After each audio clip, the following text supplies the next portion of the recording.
If there be those who would not save the Union unless they could at the same time save slavery, I do not agree with them. If there be those who would not save the Union unless they could at the same time destroy slavery, I do not agree with them.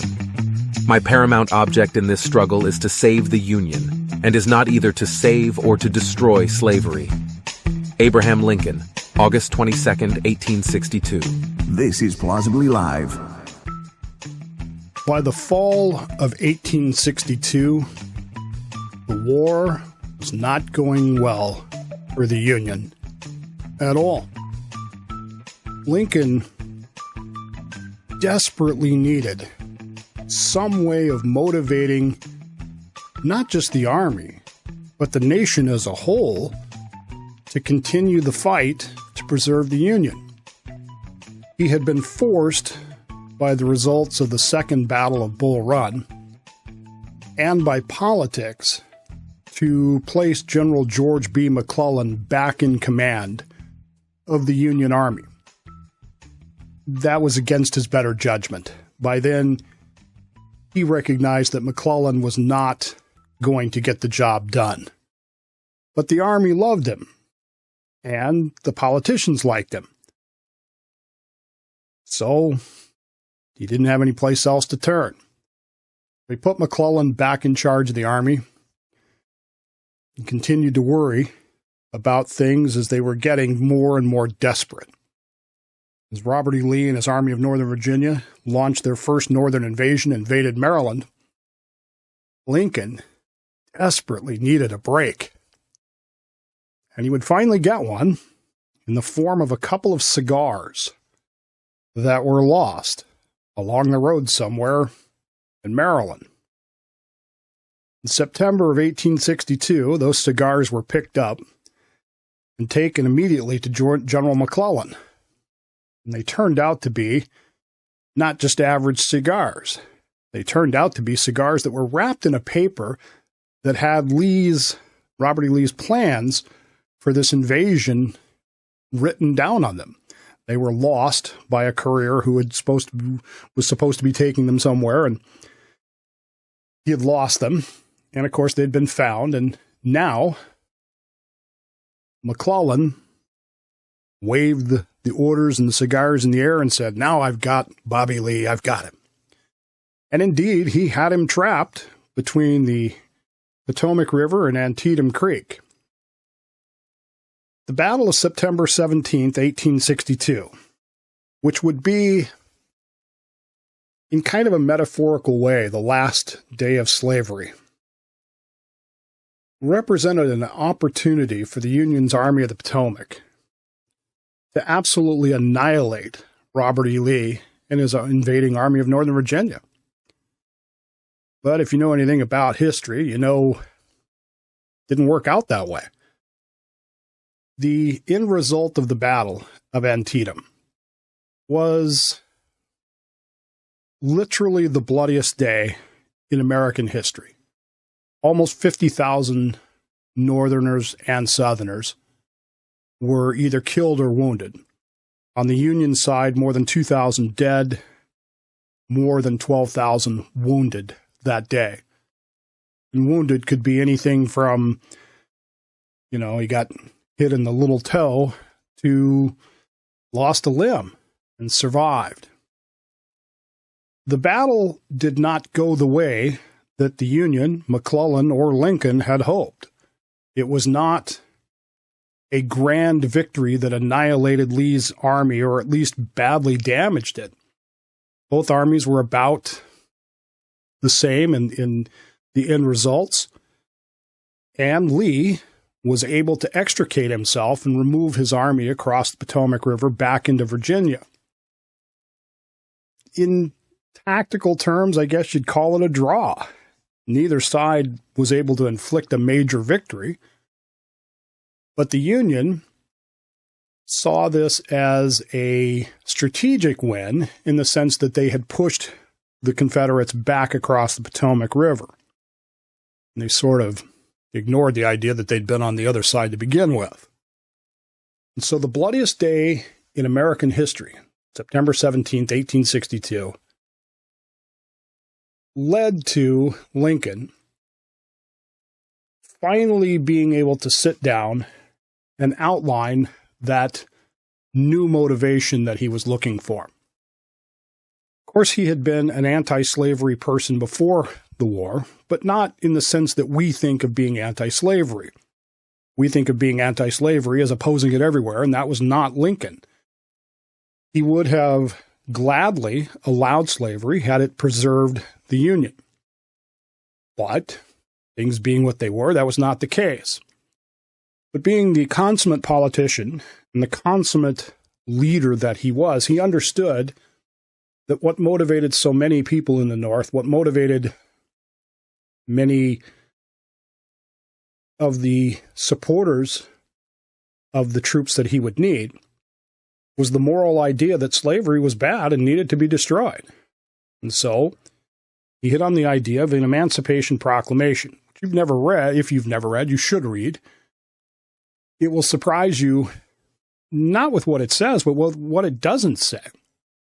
He took the Emancipation Proclamation to the cabinet. He presented it to the cabinet. The cabinet was stunned, and yet at the same time pleased.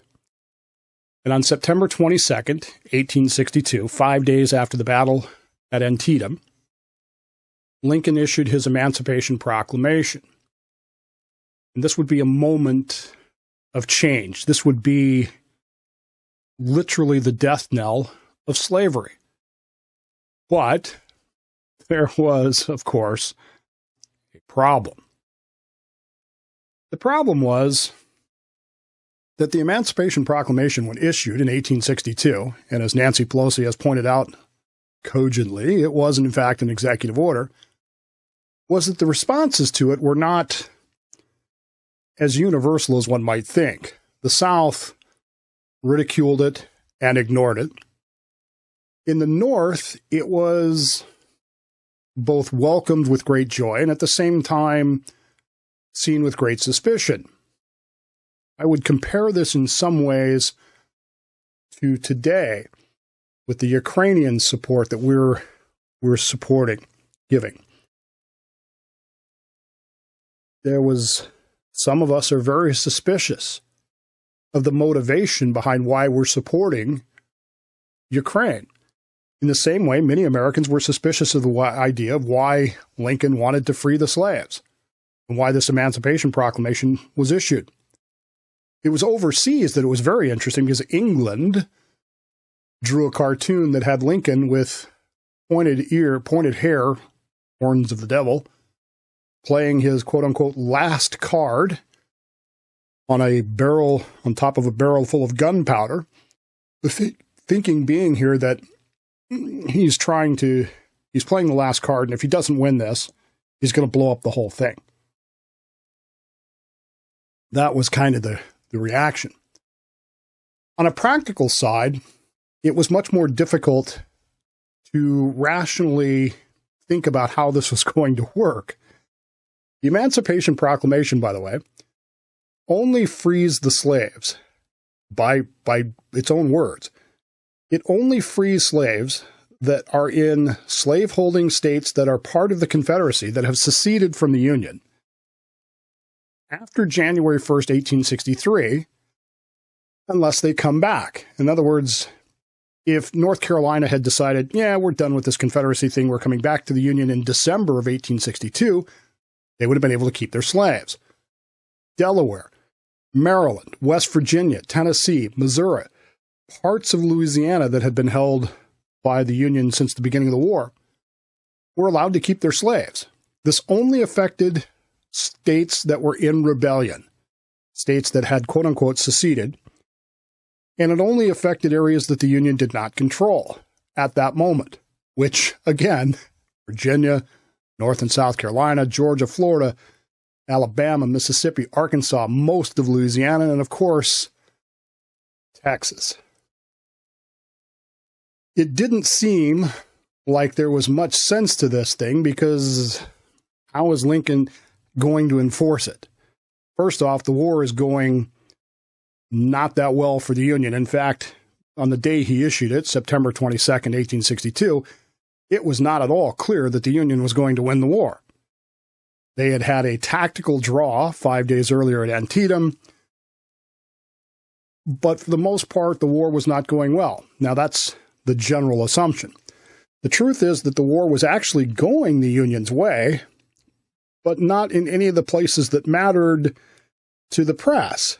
Out west, the Union was making great advances, taking New Orleans, taking some forts along the Mississippi River, and things were going very well in the Western Theater under a guy by the name of U.S. Grant and his good friend William T. Sherman. And another guy by the name of Gordon Granger was doing really well. But in the East, where all the reporters were, where all the media was, the Union looked incompetent and incapable of winning. So it was kind of this mixed bag of things. And how are you going to enforce this? Bruce Catton tells us that the Union Army, for the most part, saw this as a very positive step. It gave them a moral issue that they were now fighting for. It wasn't just to preserve the Union now. Now it was to free all men. And in fact, there are lines in many of the Civil War songs that they sang about freedom for all and how they were now fighting for the freedom of all men. And over the course of the next 2 years, as the Union began to win the war, and as the Union began to take areas that belonged to the Confederacy, free the slaves that were there, many of the slaves in the places that the Union hadn't gotten yet heard about the Emancipation Proclamation, and this created a lot of stress for the slaveholders, because now the slaves were starting to run away, and they were starting to escape, and they were starting to potentially take up arms. It created a lot of chaos, and from a Unionist standpoint, all of that chaos was good.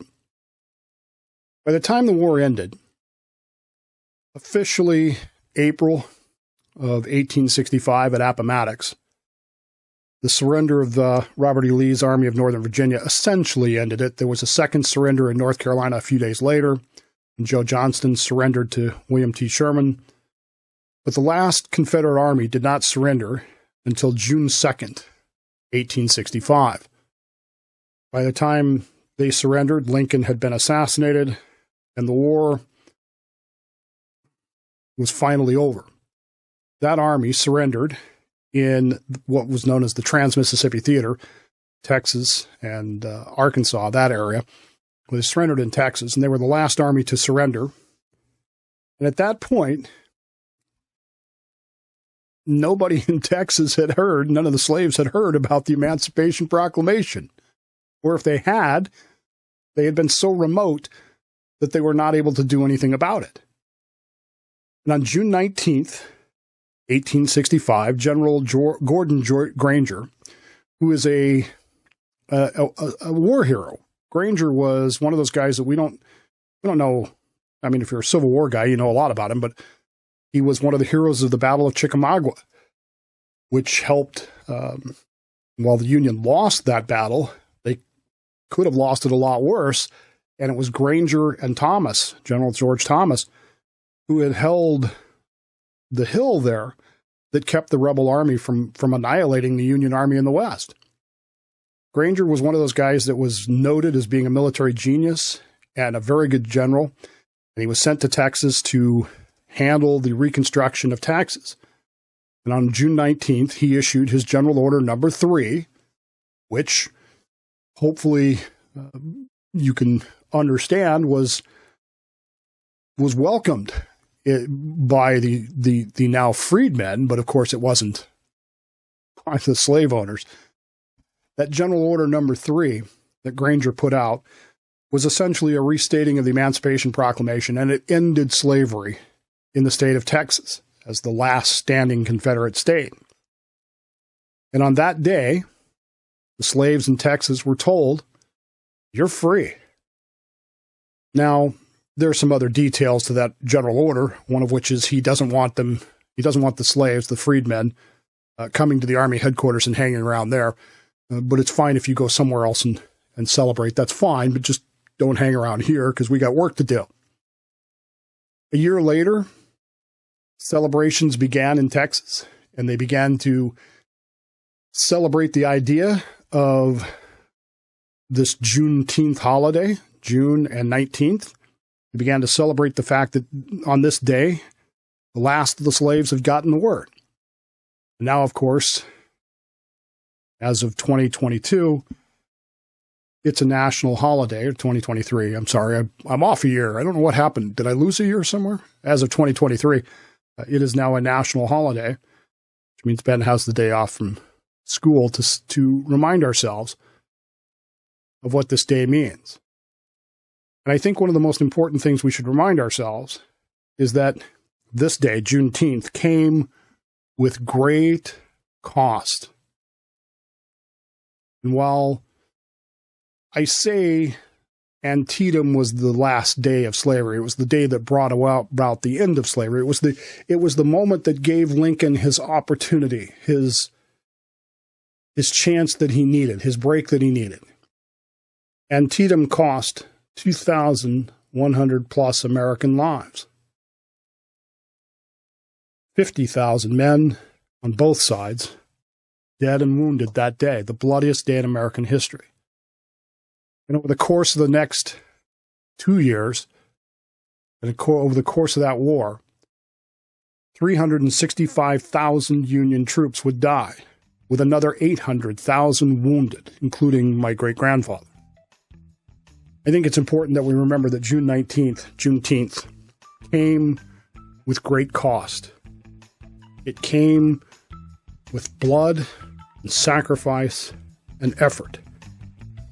And while we should celebrate the fact that the great evil of slavery was ended, we should never forget the cost that was involved with that. Because once we forget that cost,